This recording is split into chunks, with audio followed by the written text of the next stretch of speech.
성도 여러분, 오늘은 초연하면서도 치열하게 살라라는 제목으로 하나님 말씀을 증거하도록 하겠습니다. 초연하면서도 치열하게 살라. 왜 저런 제목을 정했나 궁금하시죠? 성도 여러분, 혹시 초연하다라는 말의 의미를 알고 계십니까? 이 초연하다라는 말은 어떤 현실에 얽매이거나 어떤 현실에 집착하지 않는 모습을 의미합니다. 우리는 특히 이런 모습을 속세를 떠난 사람들에게서 찾곤 합니다. 그러나 사실 초연하다, 이 초연함이라는 것은 예수 그리스도를 믿는 크리스찬들에게 발견져야 될 모습입니다. 우리 크리스찬들에게서 초연함이 발견되어져야 한다는 것입니다. 성경에서 초연함을 대표할 만한 인물을 꼽는다면 단연 사도 바울입니다. 사도 바울은 그의 서신서에서 특별히 오늘 말씀 8절에서 이런 고백을 하고 있습니다. 우리가 담대하여 원하는 바는 차라리 몸을 떠나 주와 함께 있는 그것이니라. 사도 바울은 영원을 소망했습니다. 천국을 사모했습니다. 세상보다는 천국을 더 기뻐했습니다. 그래서 그는 세상에 연연하지 않는 삶을 살았습니다. 그런데 그가 그렇게 세상에 대해서 초연할 수 있었던 이유, 그 이유는 두 가지였습니다. 첫째는 그는 결국 사람의 육체는 썩어 없어질 것이라는 것을 직시하고 있었기 때문입니다. 오늘 본문 말씀에 앞서 고린도후서 5장 1절 말씀에 보면은 사도 바울은 사람의 육신을 장막이라고 그 표현을 했습니다. 텐트, 임시용 장막이라고 그렇게 비유했습니다. 그는 사람의 육체가 썩어질 것을 알고 있었습니다. 사람의 육체는 결국은 썩어지고 결국은 그 속에 있는 심령, 이 영혼만이 결국은 하나님과 영원히 함께할 것을 그는 늘 알고, 늘 깨닫고 그것을 기억하고 살았습니다. 둘째로 바울은 천국에 영원한 처소가 있다는 사실을 그는 직시하고 있었기 때문에 그는 늘 세상에 대해서 초연한 삶을 살았습니다. 고린도서 5장 1절 후반부에서 2절 말씀을 보게 되어지면 이런 말씀을 그가 고백하고 있습니다. 하나님께서 지으신 집 곧 손으로 지은 것이 아니요 하늘에 있는 영원한 집이 우리에게 있는 줄 아느니라. 참으로 우리가 여기 있어 탄식하며 하늘로부터 오는 우리 처소로 덧입기를 간절히 사모하노라.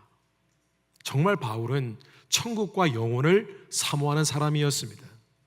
그런데 여기서 우리가 주목해야 될 사실은 사도 바울이 그렇게 세상에 대해서 초연한 삶을 살았지만은 그가 세상을 등지고 살거나 세상을 외면하여서 그가 수도승처럼 그렇게 속세를 떠난 삶을 살지 않았다는 것입니다. 그는 도리어 세상에서 치열한 삶을 살았습니다. 열심을 다하는 삶을 살았습니다. 성도 여러분, 예수 그리스도를 믿는 성도들은 사도 바울이 그랬던 것처럼 이 세상에 대해서 초연한 삶을 살아야 합니다. 세상의 화려함에 집착하지 않아야 합니다. 세상의 복잡함에 크게 동요하지 않습니다. 대신 보다 가치 있는 삶의 목적을 붙들고 그것을 위하여 치열하게 살아가야 한다는 것입니다. 그래서 세상에 대해서 초연하면서도 여전히 치열한 삶을 살아가야 할 크리스찬들이 붙들어야 할 삶의 목적과 이유는 무엇인지에 대해서 오늘 잠시 말씀을 나누고 묵상하는 시간 갖도록 하겠습니다. 첫째로, 믿는 자는 하나님을 기쁘시게 할 목적으로 살아가야 합니다. 오직 하나님을 기쁘시게 할 목적으로 그의 삶을 영위해야 한다는 것입니다. 오늘 사도 바울은 자신이 왜 이 땅에서 이 세상을 초연하게 살아가고 있지만은 치열하게 살아야만 했는지 그 이유를 이렇게 고백하고 있습니다. 오늘 본문 말씀 9절에 그런즉 우리는 몸으로 있든지 떠나든지 주를 기쁘시게 하는 자가 되기를 힘쓰노라. 이상하지 않습니까? 바울은 복음을 전하는 사람이었습니다. 선교하는 사람이었습니다. 그의 입술에 이런 고백이 나와야 합니다. 나는 예수 그리스도의 십자가의 복음을 전하기 위해서 힘쓰는 사람입니다. 오직 그것을 위해서 살아가는 사람입니다 라고 고백해야 맞습니다. 그래서 사도 바울이 그렇게 고백하지 않았습니다. 왜일까요? 왜냐하면 그저 복음을 전하는 일, 그 일로 그 일을 힘쓴다고 표현을 하면 이것이 모든 믿는 신앙인들이 함께 붙들 만한 삶의 궁극적인 목적을 설명하기에는 부족하다고 느꼈기 때문이었을 것입니다. 사도 바울은 과연 모든 예수 믿는 자들이 붙들어야 할 삶의 진정한 가치와 목적은 무엇인가 고민하고 오늘 이 말씀을 증거했던 것입니다.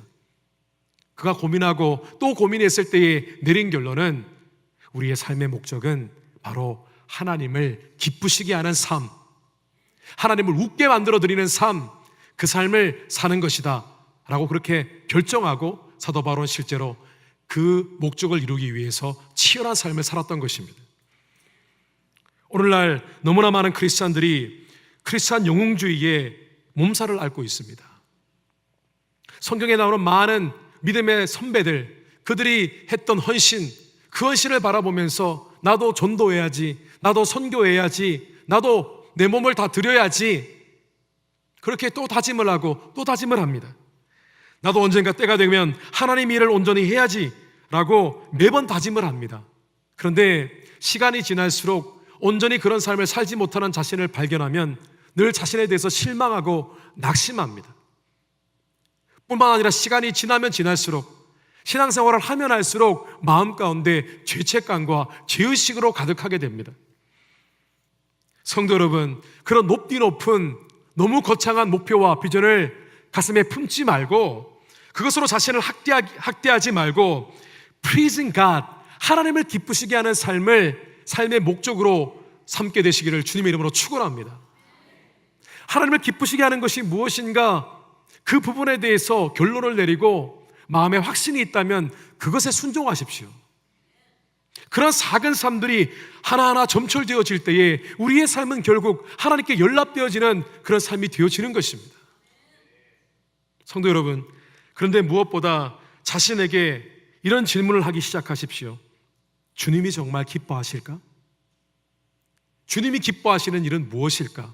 이 질문을 자신에게 던지십시오.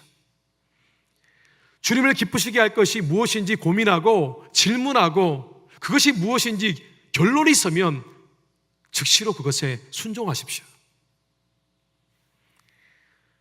19세기 중반에서 20세기 중반까지 미국의 목사이자 작가로 활동했던 찰스 쉘던 목사님이라는 분이 계십니다. 이 목사님은 주로 신앙서적을 많이 쓰셨는데 이런 책을 쓰셨습니다. 예수님이라면 어떻게 하실까? 하나님이라면 어떻게 하실까? 영어 제목은 In His Steps입니다. 그런데 이 목사님이 이 책을 쓰게 되신 이유는, 이 책이 사실은 소설입니다. 그 책을 쓰시게 된 이유는 그가 하루는 독창적인 생각을 하게 되었습니다. 내가 만약에 실직자처럼 되고 마치 홈리스처럼 노숙자가 되어서 돌아다니면서 교회를 방문하면 교회는 어떻게 나를 대할까? 그래서 실제로 마치 실직자였다가 노숙자가 된 사람처럼 그렇게 몸을 단장하고 크리스찬들을 만났습니다. 그런데 자신을 대하는 크리스찬들은 냉대와 무관심 뿐이었습니다. 결국 그 사실에 충격을 받았습니다. 그래서 그가 소설책을 썼습니다. 그런데 그 소설책에 그가 꾸며낸 이야기지만은 정말 의미 있는 이야기가 담겨져 있습니다.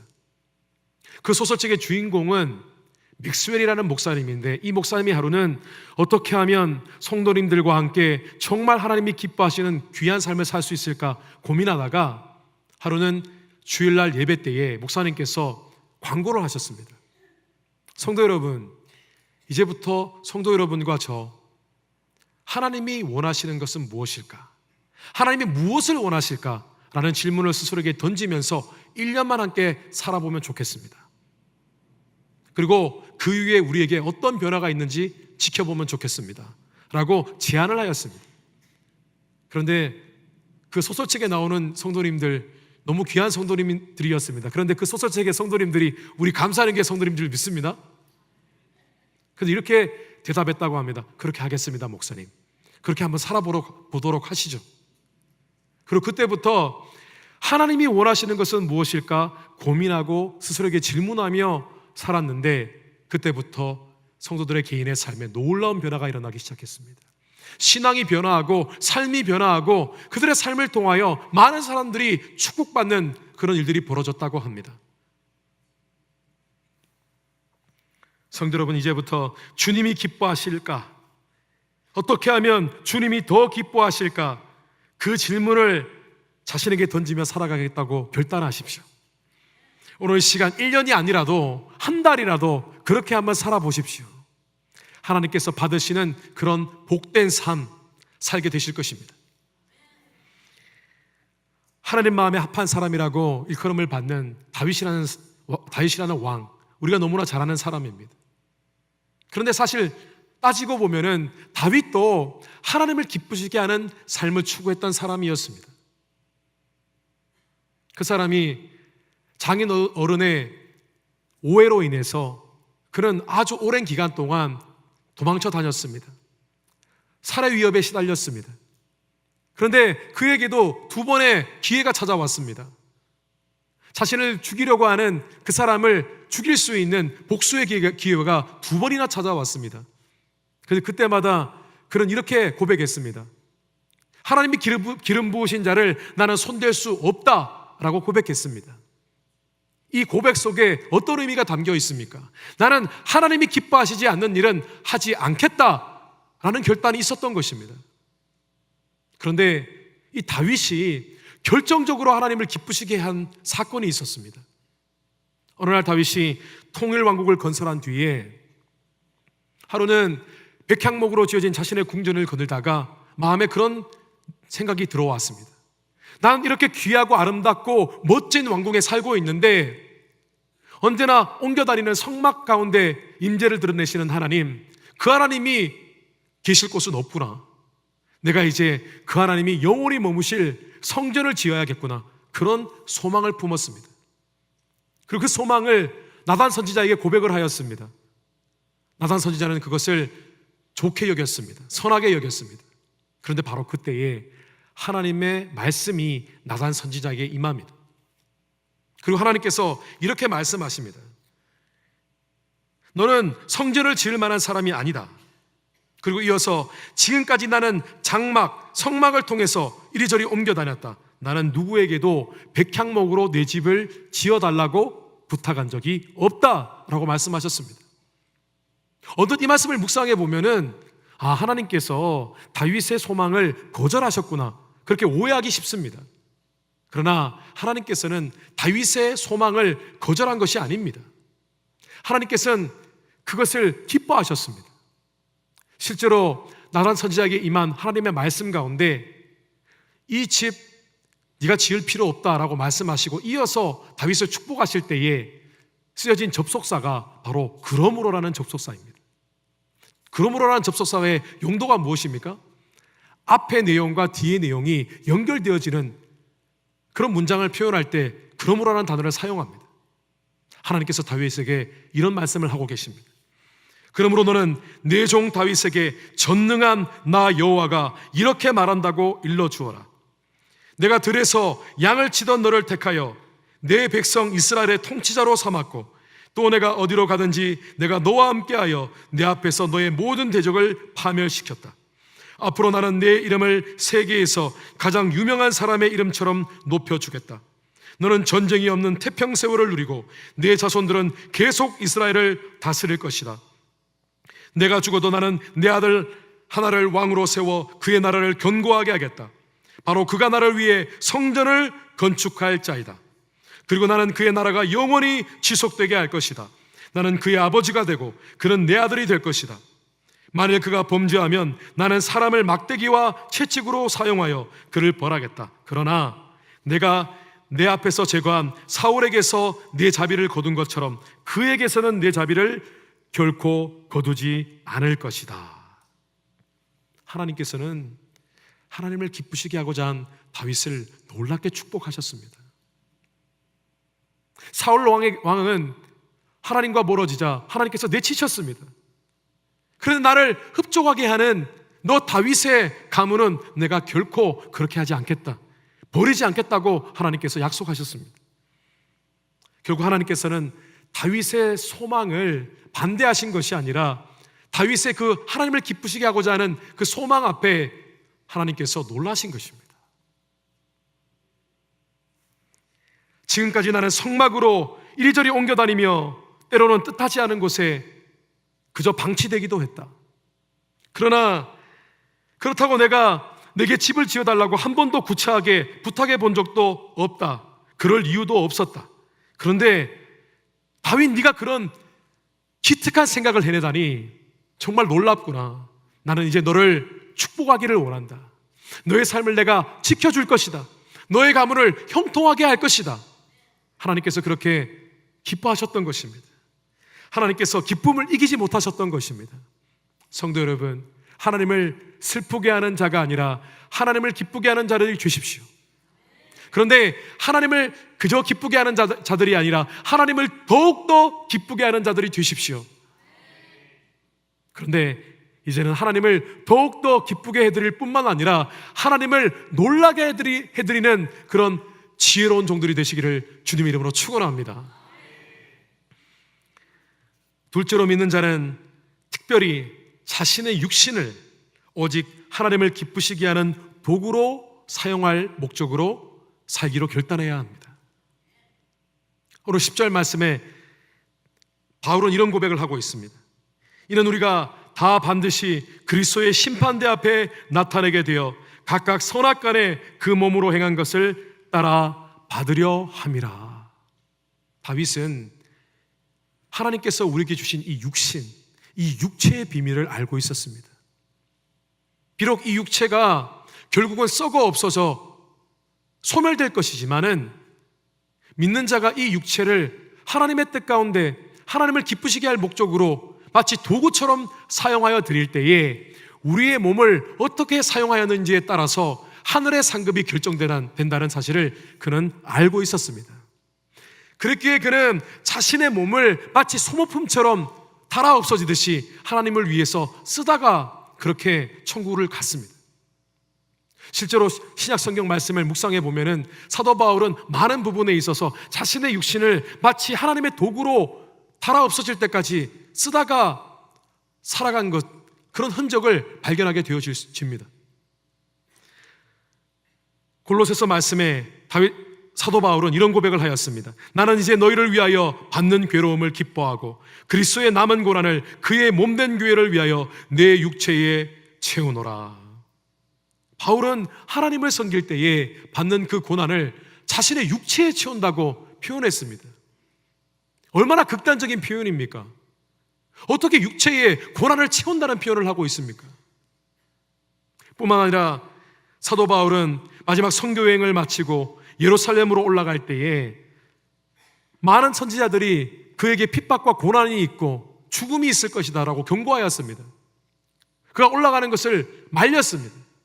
그런데 사도 바울은 자신의 생명을 하나님께 드리기에 자신은 조금도 망설임이 없다고 그렇게 증거하였습니다. 성도 여러분, 세상 사람들은 자신의 육신의 기쁨과 만족을 위해 살아갑니다. 왜냐하면 삶의 궁극적인 목적을 알지 못하기 때문입니다. 그런데 자신의 육신의 기쁨과 만족을 위해서 살아간다는 것을, 그 말을 다른 표현으로 하면은 결국은 사람이 자신의 육신의 기쁨과 만족을 위해서 육신을 사용한다라는 표현이 되어집니다. 모순이지 않습니까? 하나님을 믿는 자들이 자신의 육신의 기쁨을 위해서 자신의 육신을 사용한다. 얼마나 모순적인 말입니까? 성도 여러분, 예수 그리스도를 믿는 자들은 자신의 육신의 기쁨을 위하여 육신을 사용하지 않는 줄 믿습니다. 그런 삶의 태도를 우리는 거절해야만 합니다. 한국 TV 프로그램 가운데 내 몸 사용 설명서라는 그런 프로그램이 있다고 들었습니다. 본 적은 없습니다. 그런데 그 제목이 하도 독특해서 제 마음 가운데 사람의 몸을 어떻게 사용하면 효율적으로 사용할 수 있을까? 우리의 브레인과 우리의 손과 발, 우리의 몸을 어떻게 사용하면 뭔가 의미 있는 삶을 살 수 있을까? 그런 내용인 줄 알았습니다. 근데 알고 보니 이 내 몸 사용 설명서라는 이 프로그램, 그 내용은 결국은 사람이 어떻게 하면 건강하게 살 수 있을까? 무엇을 먹으면, 어떻게 운동하면 더 오래 살 수 있을까라는 그런 건강 프로그램이었습니다. 건강 너무 중요합니다. 건강이 없으면 하나님 섬길 수 없습니다. 건강 없으면 아무 일도 할 수 없습니다. 그런데 문제는 과연 우리 가운데 삶에 우리의 육신을 어떻게 사용할 것인가에 대한 삶의 궁극적인 선한 가치와 목적이 없는 건강이 무슨 소용이겠습니까? 우리가 건강하면은 죄를 더 짓지 않겠습니까? 건강하면 결국 더 먹고 더 마시지 않겠습니까? 더 내 육신의 기쁨과 만족을 위해서 살아가지 않겠습니까? 성도 여러분, 하나님께 예배드리고 계십니까? 그런데 마치 내 마음과 내 육신을 다 태워드리는 것처럼 하나님께 예배하고 계십니까? 하나님을 섬겨드릴 때에 교회를 세워드리기 위해서 내 몸을 소진하듯 그렇게 살아가고 계십니까? 내가 하는 일들 가운데 하나님이 기뻐하시는 무언가 선한 일들을 할 때에 마치 내 마음과 내 삶을 다 태워서 예배드리듯 그렇게 살아가고 계십니까? 로마서 12장 1절 말씀에 그러므로 형제들아 내가 하나님의 모든 자비하심으로 너희를 고나노니 너희 몸을 하나님이 기뻐하시는 거룩한 산제물로 드리라. 이는 너희가 드릴 영적 예배니라. 영국의 수상이며 2차 세계대전을 승리로 이끈 많은 주역들 가운데 한 사람이었던 윈스턴 처칠, 잘 아실 것입니다. 이분이 크리스찬이었습니다. 그런데 이 처칠이 하루는 추운 날 밤에 장작이 타는 모습을 보면서 이런 고백을 했다고 합니다. 장작이 타닥타닥 소리를 내며 탈 때에 그는 이렇게 말했습니다. 나는 저 장작이 왜 소리를 내며 타는지 알아. 나는 완전히 소모되는 것이 무엇인지 알아. 성도 여러분, 이 땅에 썩어 없어질, 그러나 이것을 하나님의 도구로 사용할 때에 우리의 상급이 되어질 우리의 몸, 하나님을 기쁘시게 하는 그런 도구로 마치 소모품처럼 사용하는 그런 복된 종들 되시기를 주님의 이름으로 축원합니다. 말씀을 정리하겠습니다. 일본은 선교하기에 참 어려운 곳입니다. 선교의 불모지라고 불리는 곳입니다. 실제로 선교사들의 무덤이라고 불릴 정도로 일본의 사정은 각박합니다. 많은 신들을 섬기는 그런 민족이기 때문에 예수님을 믿을 때 복음을 쉽게 받아들입니다. 그런데 그저 하나님을 많은 신들 가운데 한 분으로 그렇게 받아들일 뿐입니다. 복음의 불모지입니다.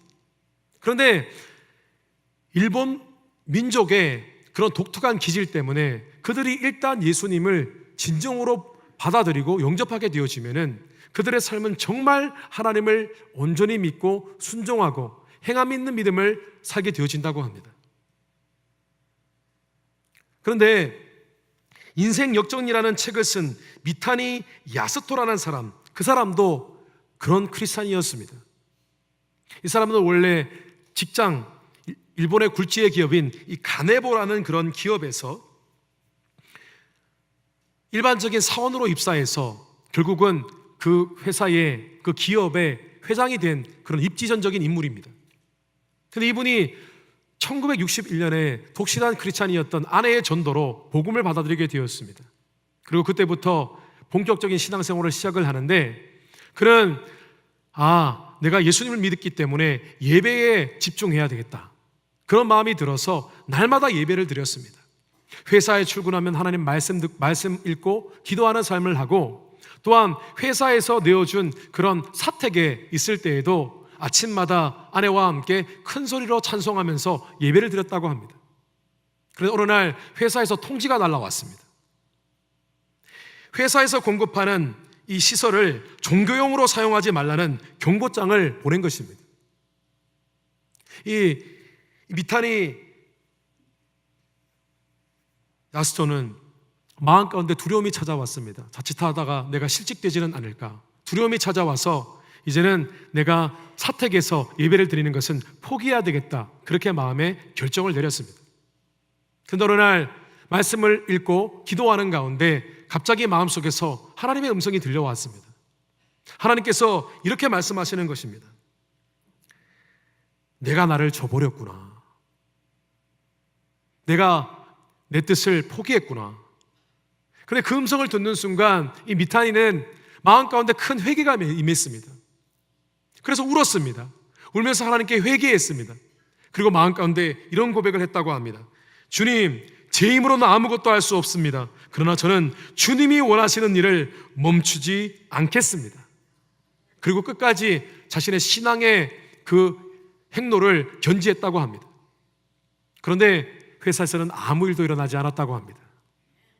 그때부터 미타니는 마음 가운데 이런 결정을 내렸다고 합니다. 내가 하나님의 기뻐하시는 일은 어떤 일이라도 포기하지 아니하고 하겠다. 결단코 물러서지 않겠다. 그런 모토를 삼고 인생을 살아갔다고 합니다. 그런데 그가 인사부장이 되었을 때에 이 가네보라는 회사에는 이런 관례가 있었다고 합니다. 회사의 직원들의 안전을 위해서 신사에 가서 제사를 지내는 그런 관례가 있었다고 합니다. 그런데 그의 마음 가운데 나 외에는 다른 신을 섬기지 말라라는 그런 하나님의 말씀이 떠올라서 그는 도저히 양심상 일을 할 수가 없다. 이것은 하나님이 기뻐하시는 일이 아니다 라고 마음의 결정을 내리고 그 일을 하지 않았습니다. 원래 인사부장이 그 제사를 준비하고 지휘하는 그런 입장에 처해 있었는데 그는 그 일을 거부하였습니다.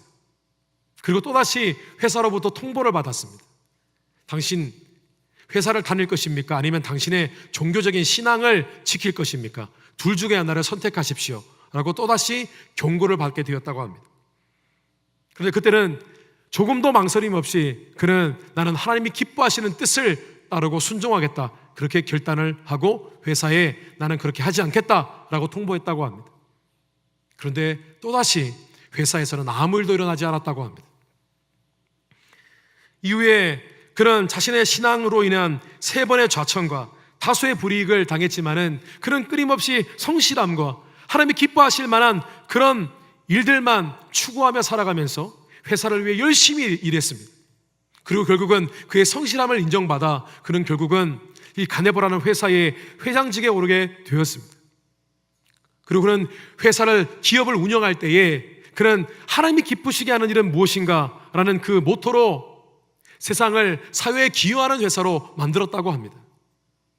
그런데 그가 어느 날 돌연 전성기 때에 회사를 사임했습니다. 많은 사람들이 말렸습니다. 왜 회사를 그만두시냐고. 그때에 그는 이렇게 대답했다고 합니다.